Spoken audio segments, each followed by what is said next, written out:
मैं वचन देता हूँ कि आज सूर्यास्त होने से पहले तुम्हारे रथ पर लगी हस्तिनापुर की पताका को मैं अपने अधीन कर लूंगा। यदि तुम ऐसा करने में सफल रहे तो मैं वचन देता हूँ, मैं स्वयं इस युद्ध को यही समाप्त कर दूंगा। आक्रमण!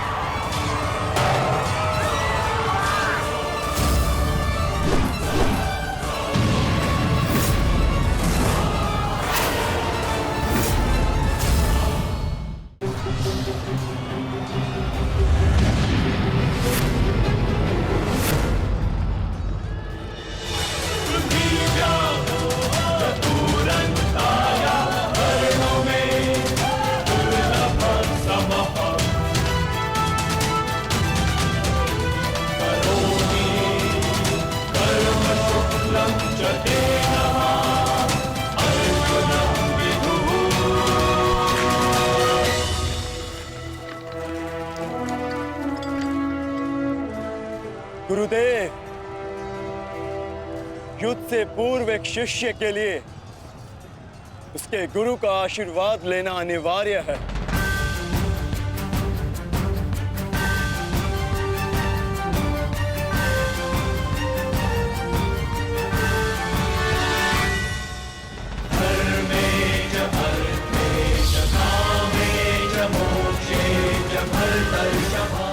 मेरा आशीर्वाद सदैव तुम्हारे साथ है अर्जुन।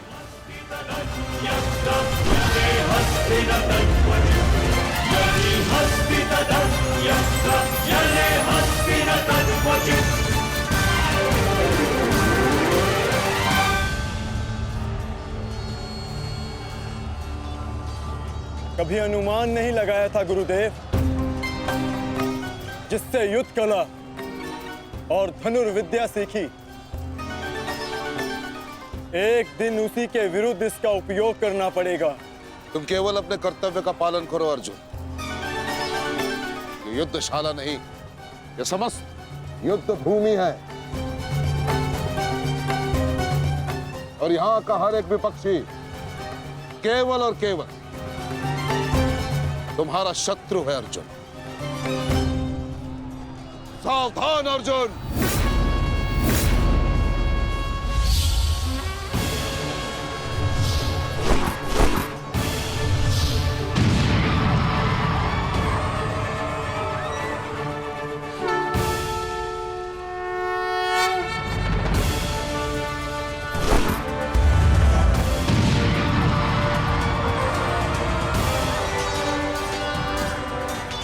धृष्टद्युम्न, गुरु द्रोण अर्जुन के मार्ग में आ रहे हैं। वज्र के आगे बढ़ने के लिए अर्जुन के मार्ग की बाधा हटानी होगी। जाओ, जाके अर्जुन की सहायता करो।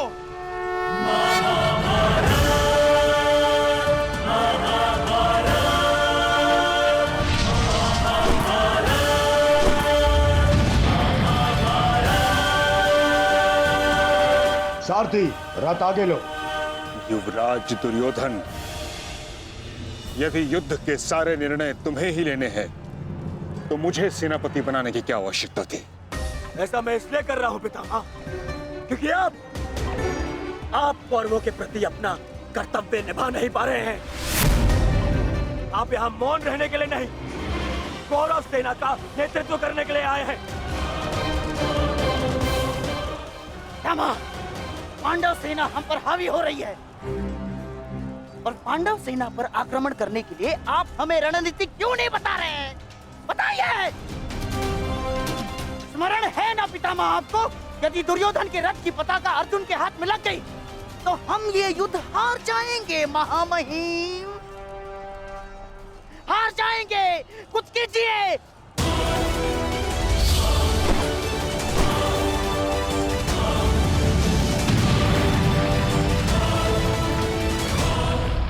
युवराज को मैंने ऐसे व्यर्थ वचन लेने के लिए कदापि नहीं कहा था।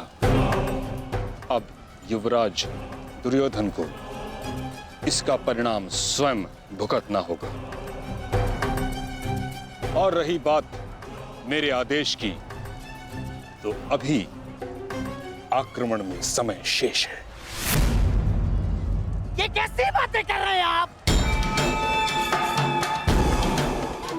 पहले मैंने आपसे कहा था क्या मैं पितामह से अधिक मित्रगण की आवश्यकता है। अब देखिए देखिए क्या स्थिति हो गई है हमारी।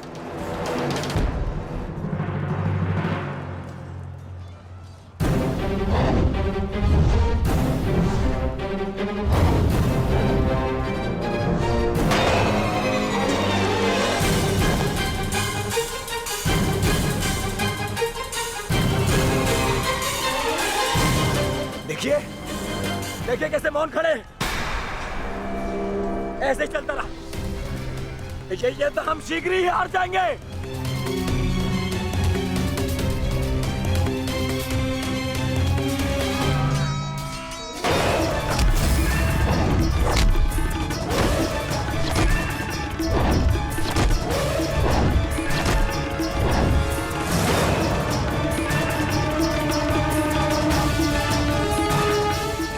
मेरे पिताश्री के पास जाकर पुनः युद्ध कला सीखो भीम।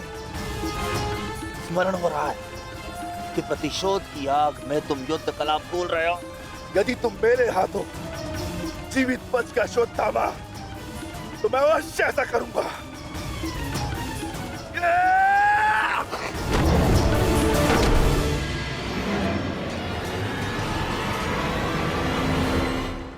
गुरुद्रोण को यहाँ से मैं संभालता हूँ। अर्जुन तुम आगे बढ़ो।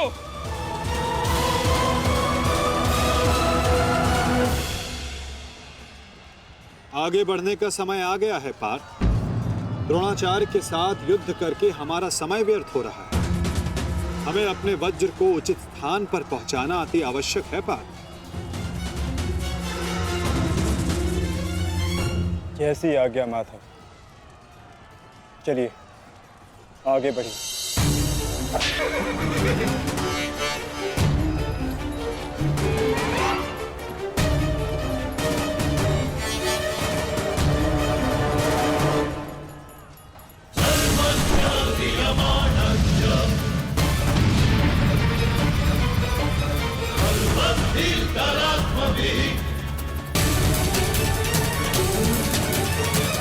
मेरे होने वाले सम्राट, शत्रु का वज्र आगे बढ़ रहा है।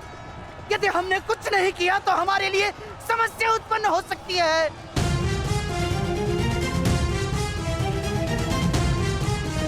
कुछ करो मेरे होने वाले सम्राट।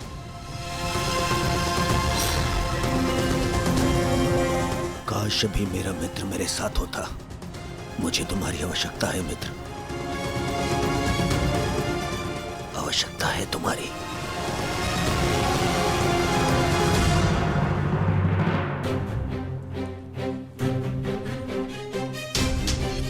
ये कैसी अनुभूति है। ऐसा प्रतीत हो रहा है जैसे मेरे मित्र को मेरी सहायता की आवश्यकता है।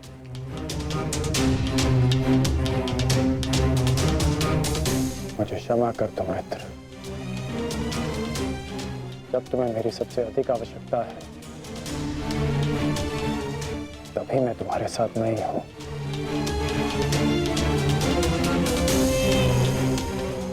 सैनिक, जाओ जाकर पता लगाओ कि युद्ध में क्या चल रहा है। जो आज्ञा महाराज।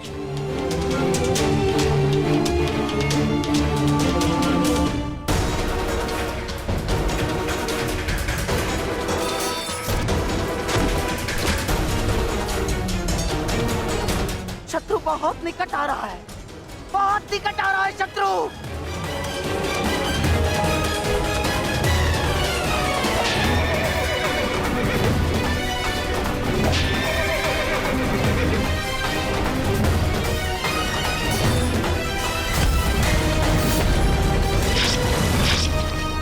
माधव, वो रहा दुर्योधन। उसे बंदी बनाने का समय आ गया है।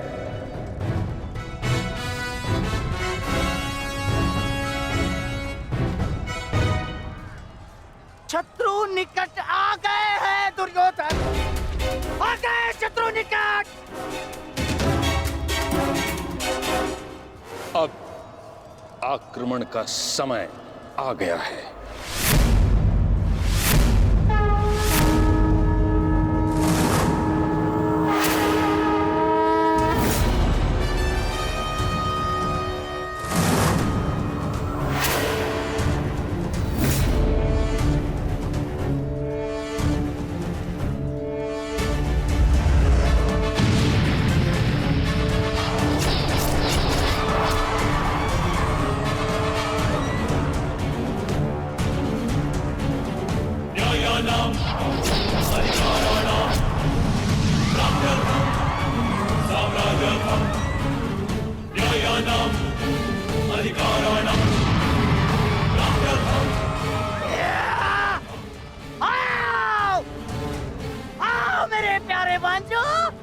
आजा।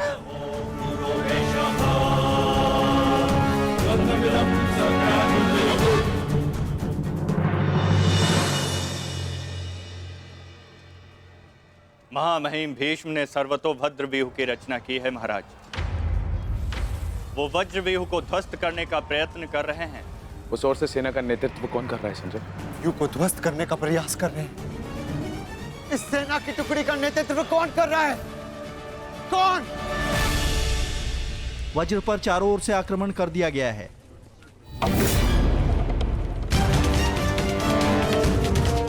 पितामह की सबसे प्रभावशाली तकनीक। और जो व्यूह का नेतृत्व कर रहे हैं वो हैं, मैं जानता हूं।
जैसा पिता वैसा पुत्र।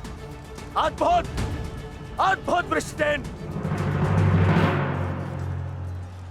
जैसा पिता वैसा पुत्र। अद्भुत, अद्भुत वृषसेन। सत्य कहा दुर्योधन, सत्य कहा तुमने। जैसा पिता वैसा पुत्र वृषसेन।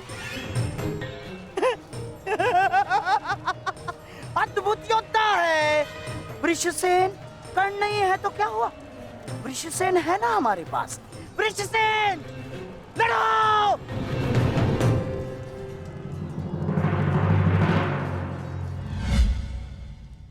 सर्वतोभद्र व्यूह के विषय में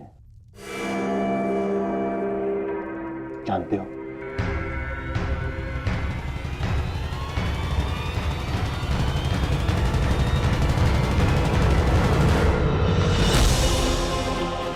जी महामहिम, पिताश्री ने आपकी इस रणनीति के विषय में अवगत कराया था। इस व्यूह के अनुसार शत्रुओं के अधिकतर व्यूह को तोड़ा जा सकता है। और क्या जानते हो? इस रणनीति के अनुसार एक ही समय में चारों ओर से शत्रु व्यूह पर आक्रमण किया जाता है और सेना को छिन्न भिन्न करते हुए मध्य तक पहुंचा जाता है ताकि शत्रुओं को कहीं से कोई सहायता न मिल सके। परंतु सेना का नेतृत्व केवल एक कुशल योद्धा के हाथों में होना चाहिए। और वो योद्धा ऐसा हो शत्रु जिसका अनुमान भी न लगा सके। उसकी युद्ध शैली कभी पहले देखी न गई हो।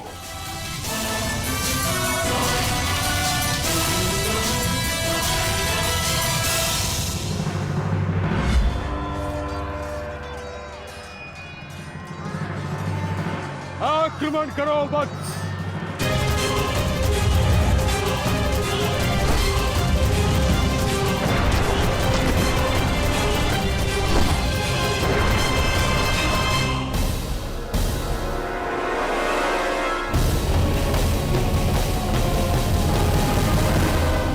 युद्ध भूमि में अब क्या हो रहा है संजय? महामहिम भीष्म के आदेश के अनुसार अंगराज कर्ण के पुत्र वृषसेन सर्वतोभद्र व्यूह का नेतृत्व कर रहे हैं महाराज। वज्र व्यूह पर चारों ओर से आक्रमण करके कौरव सेना पांडव सेना पर हावी हो रही है महाराज।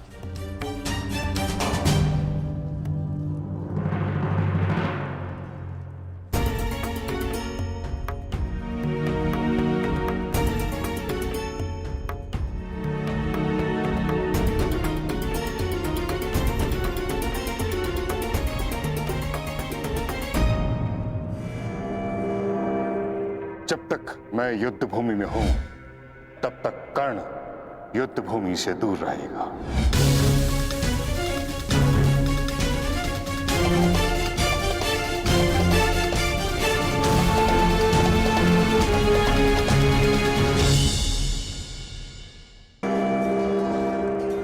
विश्वसेन के अप्रत्याशित आक्रमण से हमारी सेना को भारी क्षति पहुंची है वासुदेव। अब हमें क्या करना चाहिए? विपक्ष ने वज्र को तो रोक दिया, परंतु वज्र की नोक अभी भी प्रहार करने में सक्षम है धर्मराज। तुम समझ रहे हो ना पार्थ?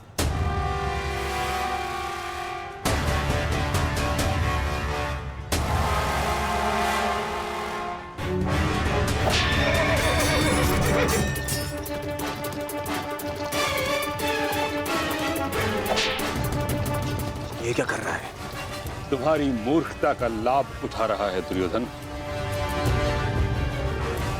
अर्जुन वज्रव्यूह को त्याग आगे बढ़ रहा है।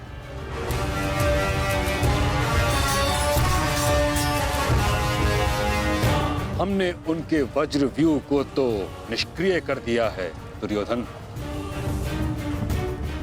परंतु अर्जुन ये जानता है कि तुम्हारे रथ पर लगी पताका यदि उसके हाथ लगी तो यह युद्ध समाप्त हो जाएगा। इसलिए उसका लक्ष्य केवल तुम हो। वो सब छोड़िए पितामह, अर्जुन को रोकने का उपाय सोचिए। इसका उपाय है मेरे पास। पार्थ, वो देखो, गंगा पुत्र तुम्हारी ओर तुम्हें रोकने आ रहे हैं। उनसे द्वंद्व करके हमारा समय व्यर्थ होगा और सूर्यास्त्र होने में बस कुछ ही समय शेष है पार्थ।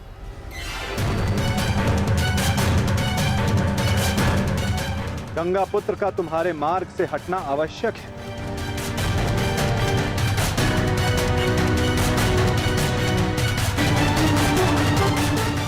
संकेत भेजो पार्थ कि कोई और इन्हें रोकने आ सके। शीघ्रता करो।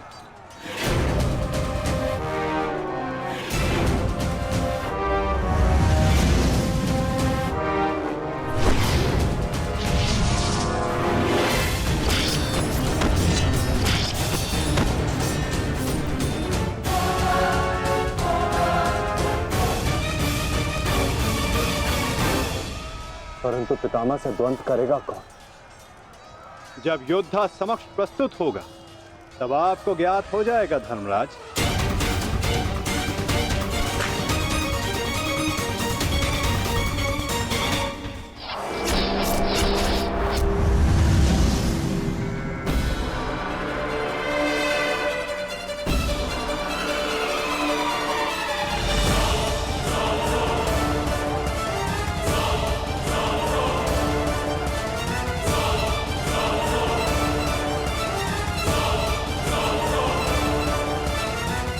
यह अर्जुन नहीं, कौन है?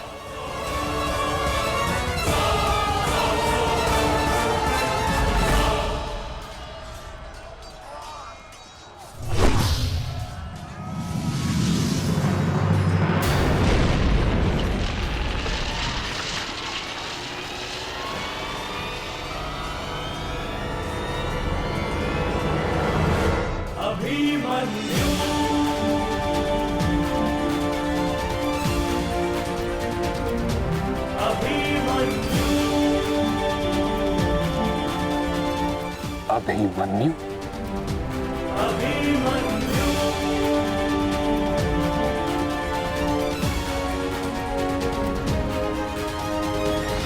प्रणिपात प्रपितामह।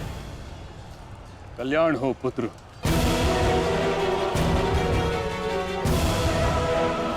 किंतु क्या अपने ही प्रपितामह का मार्ग रोकना उचित है? मैं तो केवल अपने धर्म का पालन कर रहा हूँ प्रपितामह। वही कर रहा हूँ जो मेरे पिता ने अपने पितामह से सीखा और जो मुझे सिखाए। उचित कहा पुत्र। यह युद्ध ही ऐसा है, यह भूमि ही ऐसी है। यहाँ द्वंद्व के पालन हेतु अपनों के साथ ही द्वंद्व करना पड़ रहा है। मुझे तुम पर गर्व है कि तुम परम निष्ठा और साहस से अपने कर्तव्य का पालन कर रहे हो, किंतु ये मेरा दुर्भाग्य है कि तुम मेरे साथ नहीं, मेरे विरुद्ध हो। और इसी कारण आपके प्रहार को रोकना मेरा कर्तव्य बन जाता है प्रपितामह।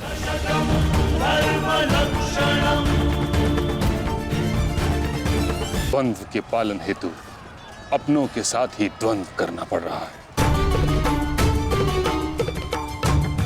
मुझे तुम पर गर्व है कि तुम परम निष्ठा और साहस से अपने कर्तव्य का पालन कर रहे हो, किंतु ये मेरा दुर्भाग्य है कि तुम मेरे साथ नहीं, मेरे विरुद्ध हो।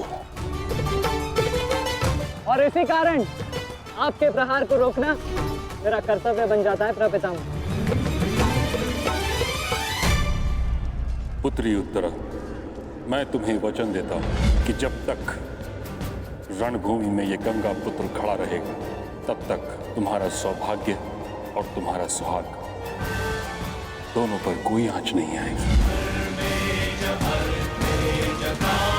स्नेह और प्रेम के अतिरिक्त तुम्हें देने के लिए मेरे पास कुछ भी नहीं, और इसके चलते मैंने तुम्हारी अर्धांगिनी उत्तरा को वचन दिया था कि जब तक मैं युद्ध भूमि में हूं, तुम्हारे प्राण को संकट में नहीं आने दूंगा।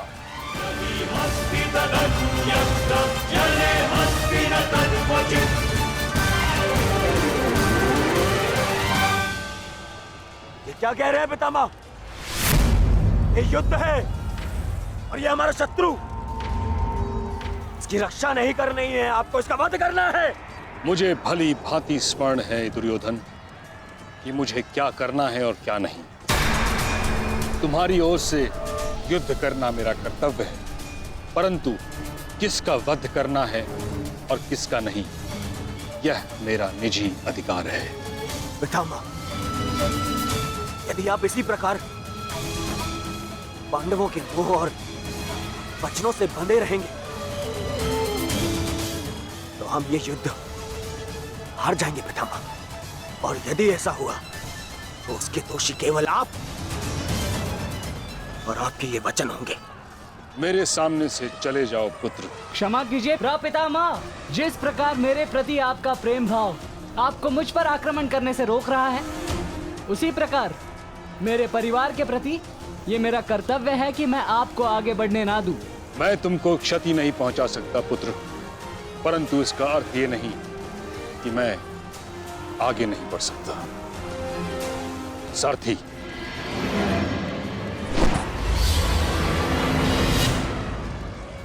साधु पुत्र, किंतु अगली बार मत चूकना। प्रपितामह, या तो द्वंद्व कीजिए या समर्पण कीजिए।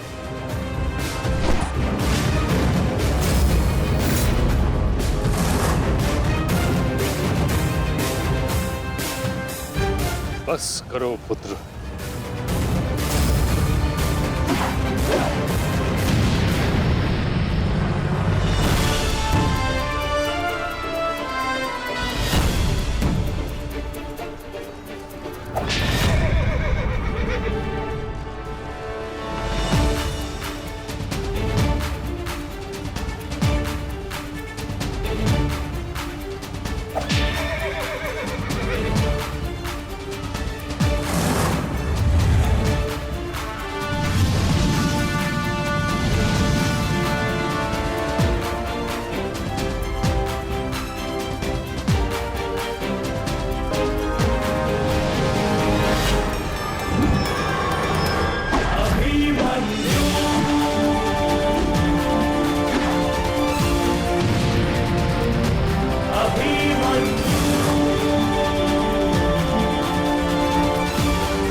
मुझे रोक पाना भी सरल नहीं है प्रपितामह। उत्तम अभिमन्यु, अति उत्तम।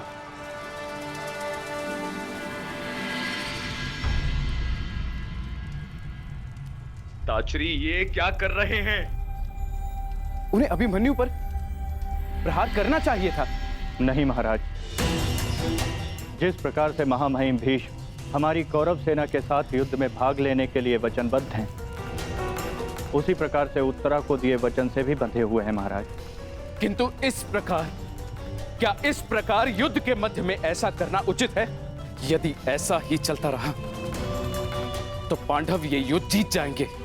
सबसे महत्वपूर्ण सूचना अभी यही है कि युवराज दुर्योधन सुरक्षित है महाराज।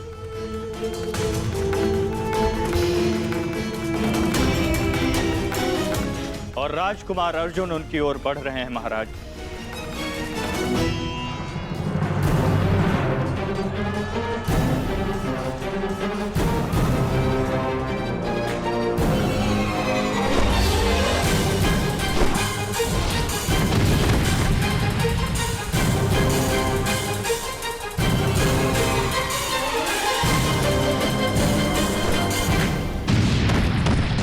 राजकुमार अर्जुन और युवराज दुर्योधन की रथ के पताका के मध्य कोई भी नहीं है महाराज।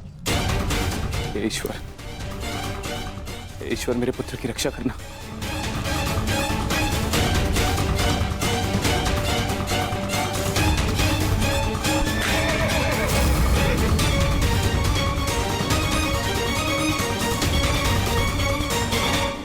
इसीलिए मैं पितामह के स्थान पर कर्ण को चुन रहा था मामाश्री। इसीलिए मित्र कर्ण इनके भांति वे पक्षी युद्ध तो नहीं लड़ता। इनसे नहीं होगा मामाश्री। हमारे और बाकी महारथी कहाँ है?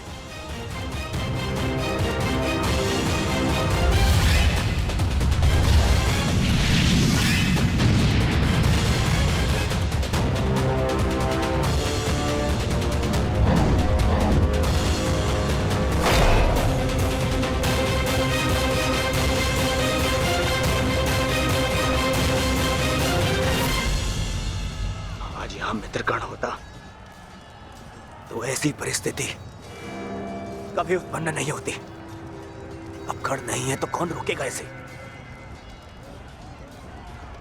कौन?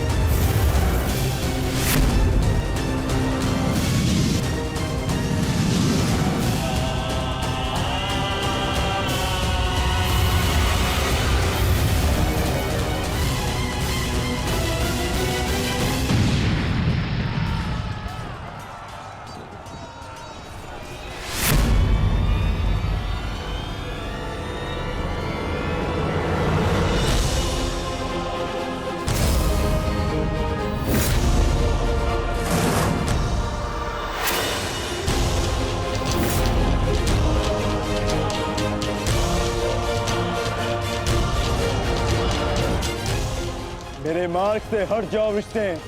आप भूल रहे हैं महारथी, मैं उस वीर का अंश हूं जिसका रोम रोम आपको परास्त करने में सक्षम है।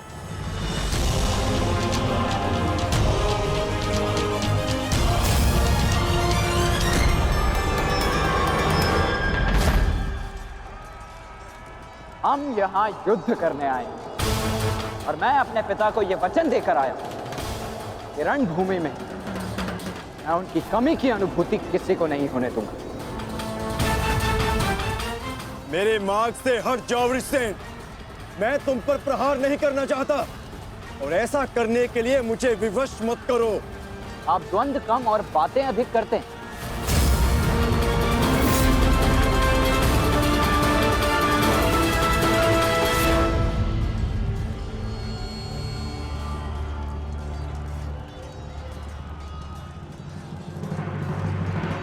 पार्थ, यदि तुम इस युद्ध को आज ही समाप्त करना चाहते हो तो एक बात का स्मरण रखना, सूर्यास्त्र होने में बस कुछ ही समय शेष रह गया है। अपने सामने खड़ी बाधा पर प्रहार करो पार्थ।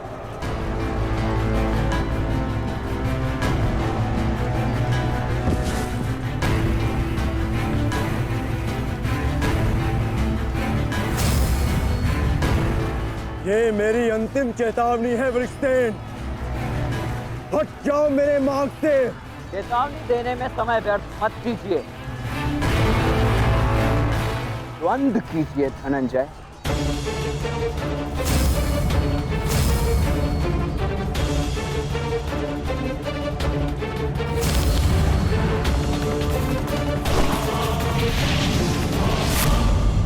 वृषसेन,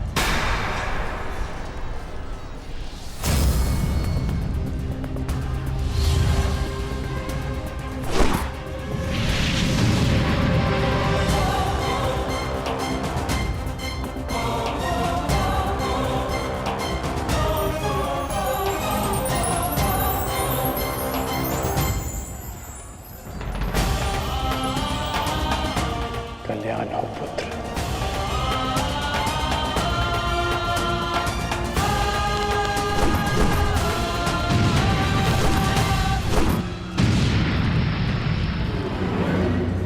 तुम्हारा पुत्र तुम्हारे ही भांति कुशल योद्धा है कर्ण।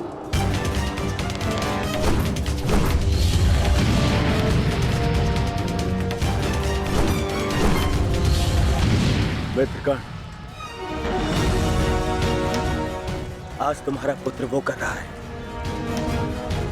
जिस पे तुम्हें गर्व होगा।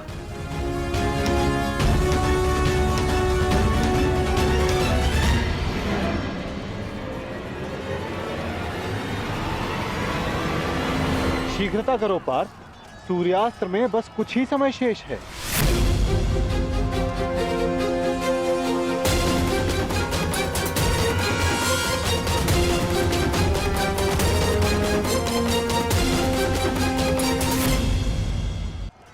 शीघ्रता करो पार्थ, सूर्यास्त्र में बस कुछ ही समय शेष है।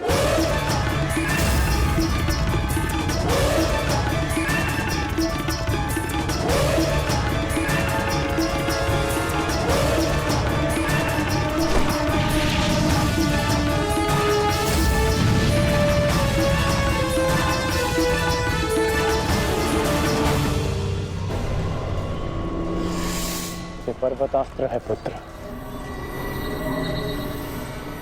मुष्टिकास्त्र का प्रयोग करो।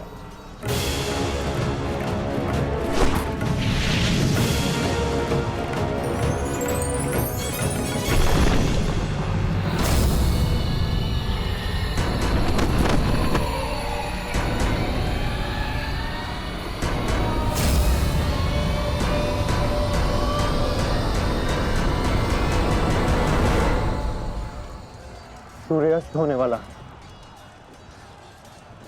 ध्वज को कैसे जीते? कुछ क्षण और मामा श्री। सूर्यास्त होते ही इन पांडवों का विजय का स्वप्न भी अस्त हो जाएगा। क्या होगा यदि तुम अपनी इस मूर्खता को एक छल में परिवर्तित कर दोगे तो क्या हो जाएगा? वज्रव्यूह की विशेषता क्या है दुर्योधन? प्रहार, केवल प्रहार, परंतु रक्षा में असक्षम। जरा देखो दुर्योधन, सभी योद्धा अपने राजाओं के साथ आक्रमण में व्यस्त हैं।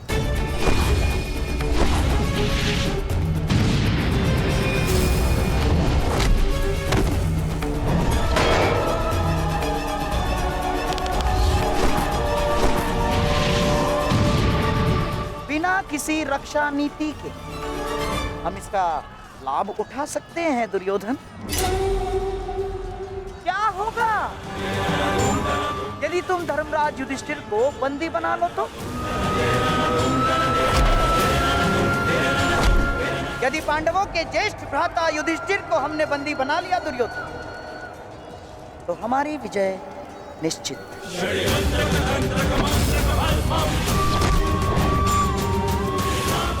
साम दाम दंड भेदे अस्माकं विजयं निश्चितम्।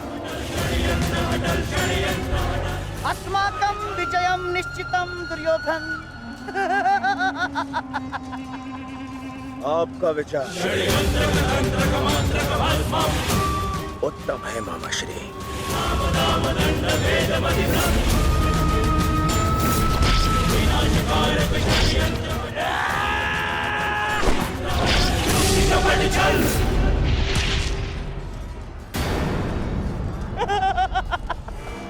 असमान अस्त्रों के साथ द्वंद्व करना नियमों के विरुद्ध है धर्मराज। स्मरण है ना आपको? मामा श्री, सामने आकर द्वंद्व कीजिए, कायरों की भांति नहीं। युधिष्ठिर, उसके लिए मैं हूं ना, मैं उपस्थित हूं।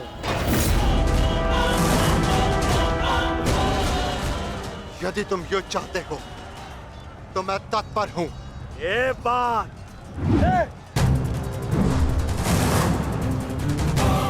परंतु स्मरण रखना,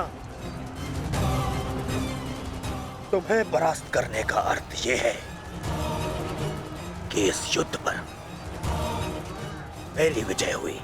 और इसकी विपरीत परिस्थिति का भी यही परिणाम होगा भ्राता दुर्योधन। अवश्य।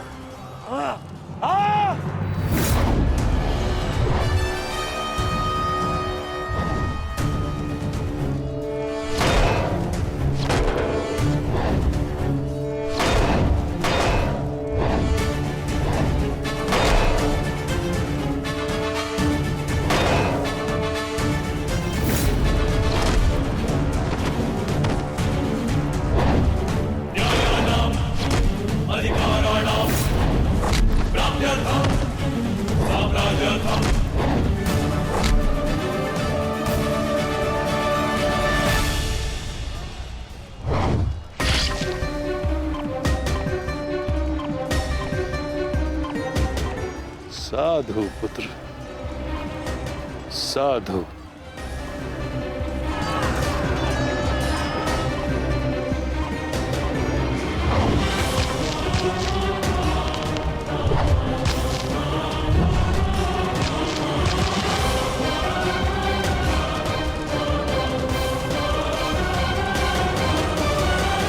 आशा है कि इस युद्ध के पश्चात तुम जैसा योग्य और वीर राजा हस्तिनापुर को मिलेगा।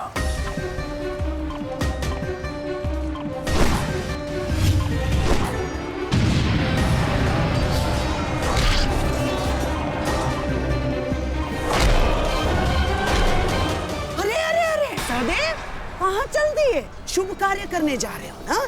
मामा श्री का आशीर्वाद नहीं लोगे? आओ प्रणाम करो।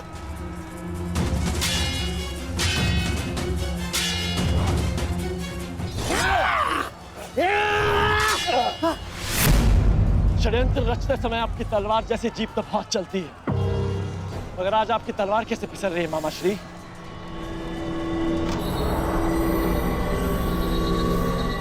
नहीं दुर्योधन,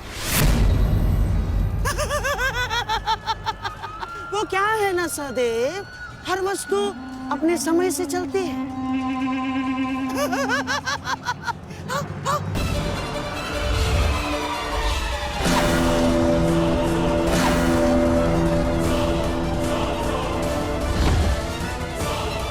सावधान पुत्र, अब तो पहाड़ आएंगे।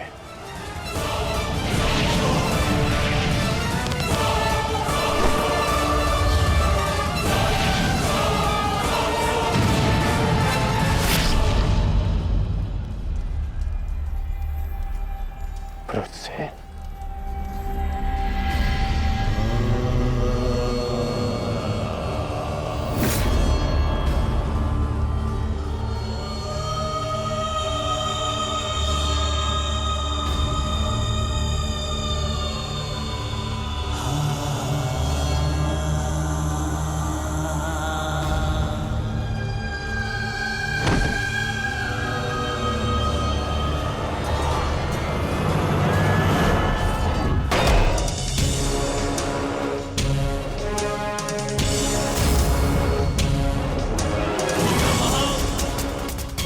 जाकर उस पताका को ले आओ। दुर्योधन मेरे साथ युद्ध में व्यस्त है। जाओ।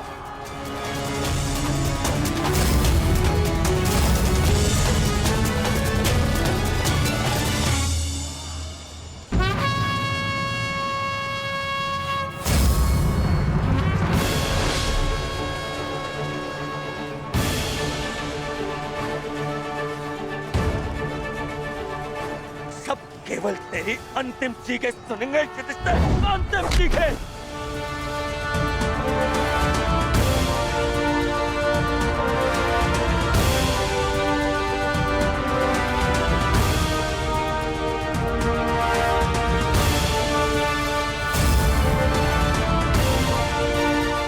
अरे कोई रोको उस बालक को।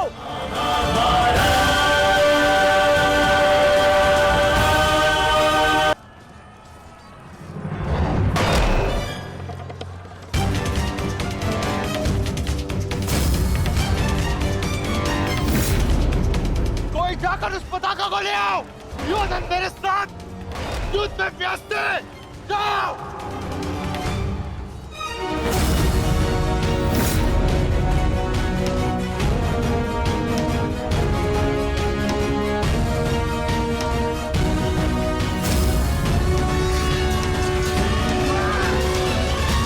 वृषसेन के लिए ये प्रहार पर्याप्त है माधव।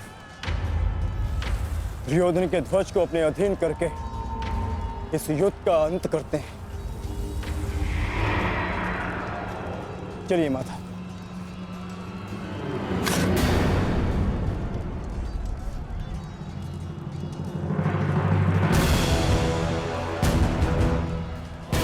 महारथी अर्जुन, द्वंद्व भी शेष है।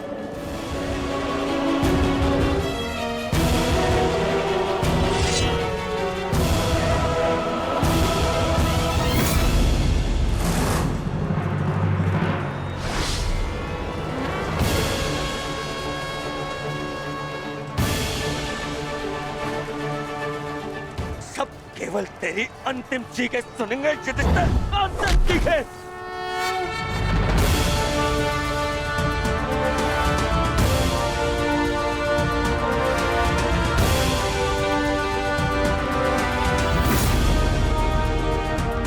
भागो उस पर!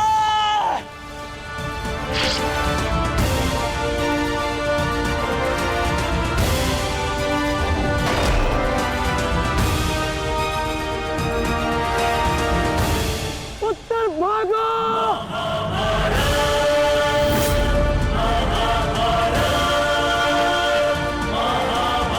कोई रोको उसे! रोक लो!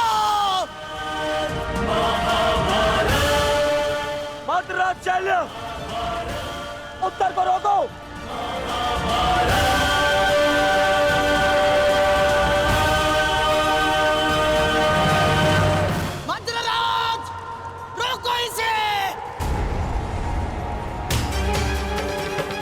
यार भूल गए किसके पक्ष से लड़ने का वचन दिया था तुमने?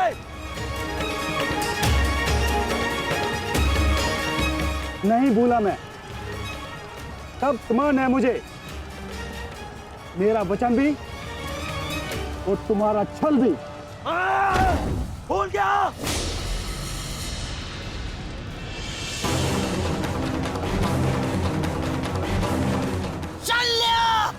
ये क्या कर रहे हो तुम? भविष्य में संसार तुम्हारे साथ साथ पूरे मध्य राज्य को विश्वासघाती समझेगा।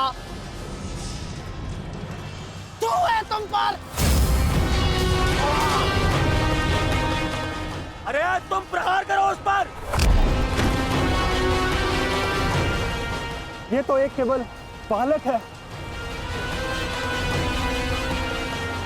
यदि तुमने प्रहार नहीं किया तो आज हार के कारण तुम हो गए। प्रहार करो।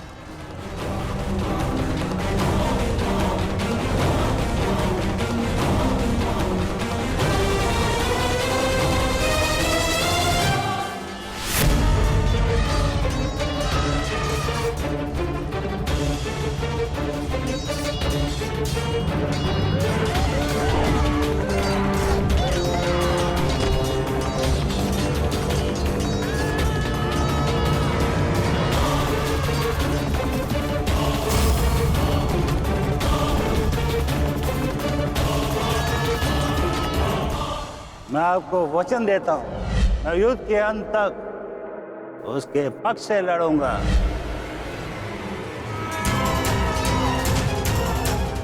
यदि तुमने प्रहार नहीं किया तो आज हार के कारण तुम हो गए।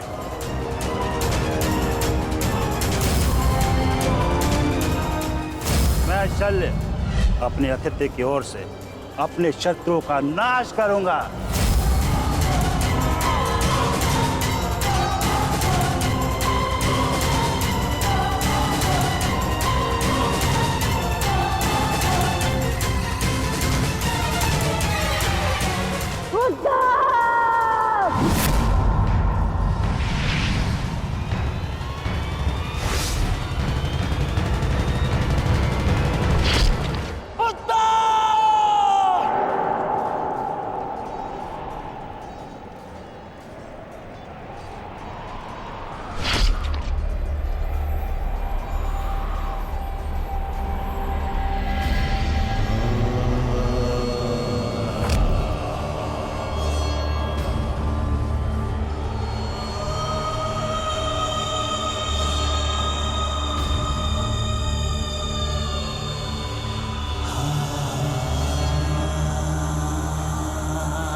अभिमन्यु, मुझे क्षमा कर दो अभिमन्यु, मैं अपना लक्ष्य पूर्ण नहीं कर पाया।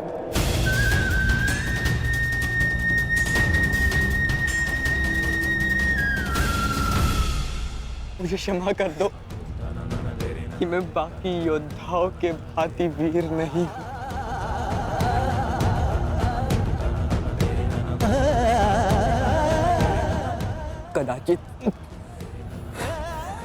कदाचित तुम मुझे पताका के साथ अपने बाहों में लेकर शिविर तक ले जाते।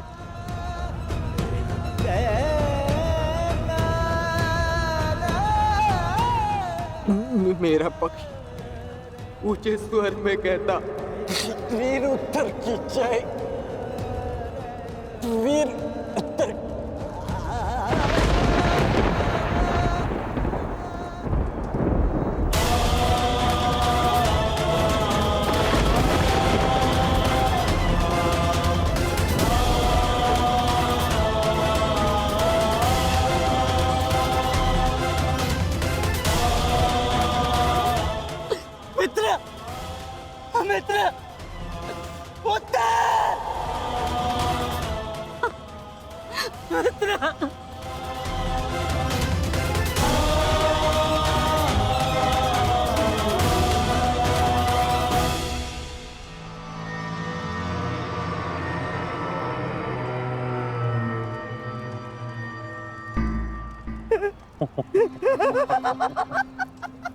बालक हमारे पताका लेने चला था, हैं?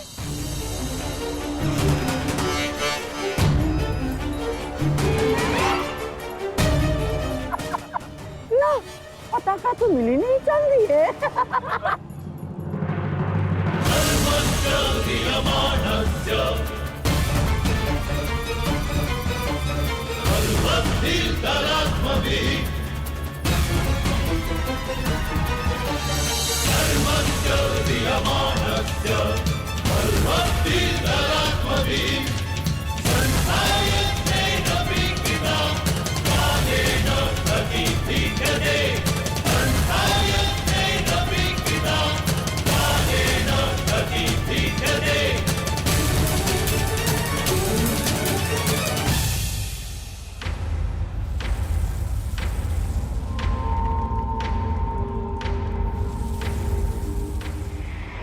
समय बदल गया है अभिमन्यु, और हालात भी। अब केवल विषय वर्तमान का यह युद्ध है। देखना, मैं यह पताका लेकर ही रहूंगा।